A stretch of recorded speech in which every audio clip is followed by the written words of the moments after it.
Ramya news కు స్వాగతం. ఈనాటి ముఖ్యాంశాలు.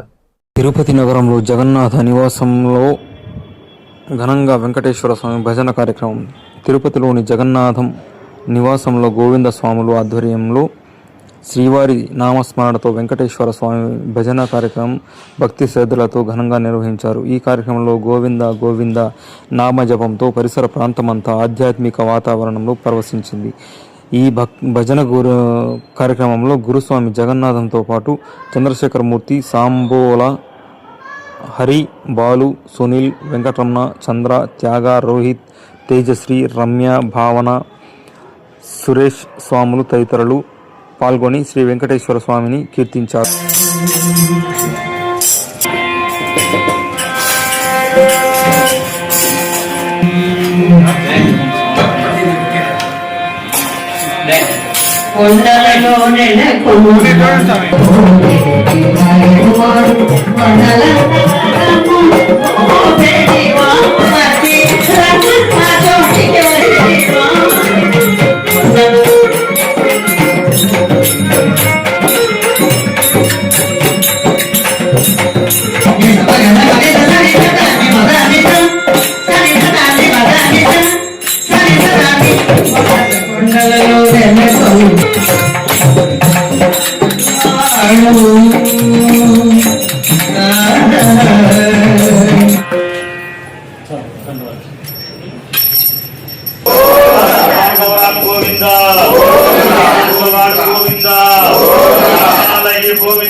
నారాయణ నమో నమో నారాయణ నమో నమో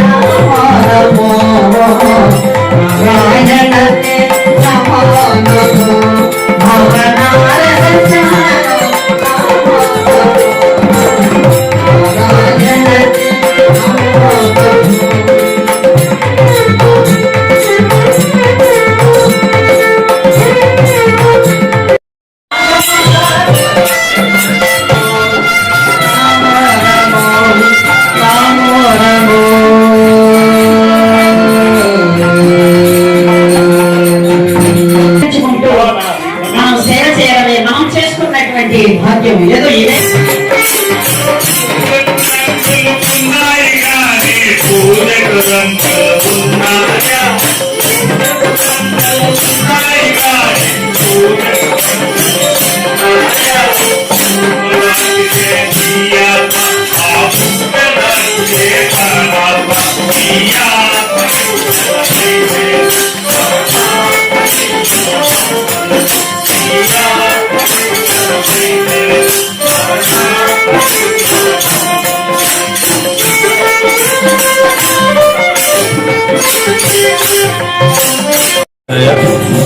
పవిత్రమైన భారతదేశంలో ఆంధ్రప్రదేశ్లోని ఈ తిరుమలలో ధనుర్మాసంలో మేమందరూ కూడా గోవింద స్వామి 2001 నుంచి కూడా ఈ గోవింద స్వామి అందరూ కూడా తిరుపతిలో, తిరుమలలో, రేణిగుంటలో, చంద్రగిరిలో భక్తులందరూ కలిసి వైకుంఠ ఏకాదశికి ఆ ద్వారం రోజు మేమందరూ కూడా భక్తులందరూ కూడా పవిత్రంగా అందరూ కొంతమంది 21 రోజు, కొంతమంది 41 రోజు, కొంతమంది 11 రోజులు వేసి వెంకటేశ్వర స్వామి భజనలు చేసుకుంటూ అందరూ తిరుపతిలోని కపిల తీర్థంలో స్నానం చేసి అందరూ గురుస్వాముల దగ్గర అందరూ ఇరుముళ్ళు కట్టుకొని తిరుపతి నుంచి గోవింద గోవింద అంటూ తిరుమలకి నడుచుకుని వెళ్ళి వెంకటేశ్వర స్వామిని దర్శనం చేసుకుంటాం.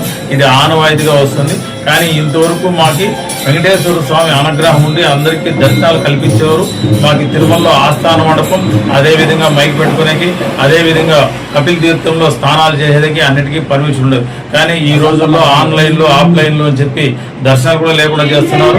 కానీ వెంకటేశ్వర స్వామి దగ్గర ఈ స్థానికులుగా తిరుపతి, తిరుమల, రేణిగుంట, చంద్రగిరి భక్తులందరికీ కూడా గోవిందమాల వేసిన వాళ్ళందరూ కూడా ఈ అవకాశం కల్పించాలని అందరూ కూడా తిరుపతిలోని గోవింద స్వాములందరూ కూడా కొన్ని వీధుల్లో అందరూ కూడా భజనలు చేసుకుంటూ ఉంటాం. ఈ ధనుర్మాసంలో ప్రతి ఒక్కరు అందరూ ఇంతకుముందు రాముల వారి గుడి కాక రామకృష్ణ గోవింద అనుకునే వాళ్ళు ఇప్పుడు ప్రతి గుడిగాడు కూడా అందరూ గోవింద నామాలు అందరూ వేసుకుని గోవిందమాలు వేసుకుని తిరుమలకి, తిరుపతికి పవిత్రతను కాపాడగలిగే అందరూ కూడా నిలయమై వేస్తున్నాం.